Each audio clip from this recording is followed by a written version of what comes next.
Welcome to CAMHS Transition Training Module 2. Module 2 is all about communication and confidentiality.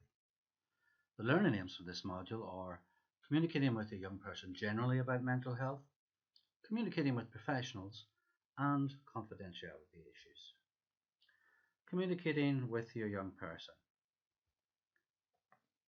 It's important here to be honest about your feelings, to express your love and pride in your child, sharing your anxiety and stress about the future with the whole family, owning your own role as a parent to make difficult decisions, and finding the best way to communicate with your young person.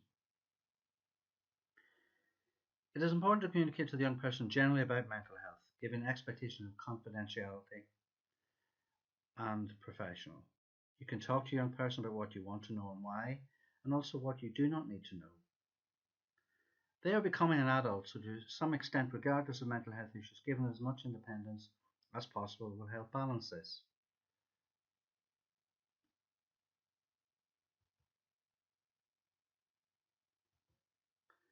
Communicating with professionals. How can carers effectively pass on their concerns? How can they acknowledge your hope for your young person's independence? Important being honest about how you feel and understanding that you too have the right to complain. If the young person has a disability or illness affecting their capacity to make decisions, they may be officially treated as vulnerable adult, with the parent taking on the role of formal carer. If at any point you or your family feel you have not been listened to, involved, or your questions have not been answered, you should not hesitate to express this, and if needed, even complain about this. As an adult and carer, it is important you're aware of your rights and what you are entitled to.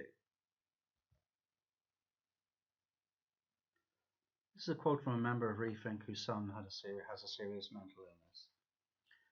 I need to know what you're trying to achieve for my son and how you're planning to do it.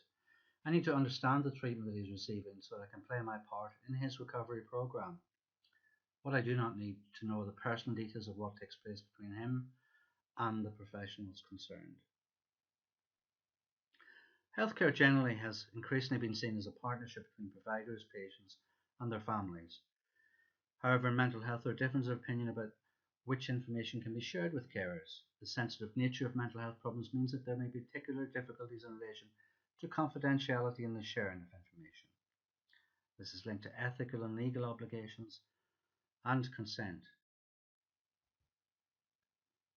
Some suggested options could be establishing an agreement with your young person in advance of what to discuss and not discuss, but also asking professionals why they can't share information. Let's look again at the learning aims for Module 2. It's about communicating with your young person generally about mental health, communicating with professionals, and confidentiality issues. This is Module 2, Communication and Confidentiality. Next module is Module 3, Supplementing Statutory Support.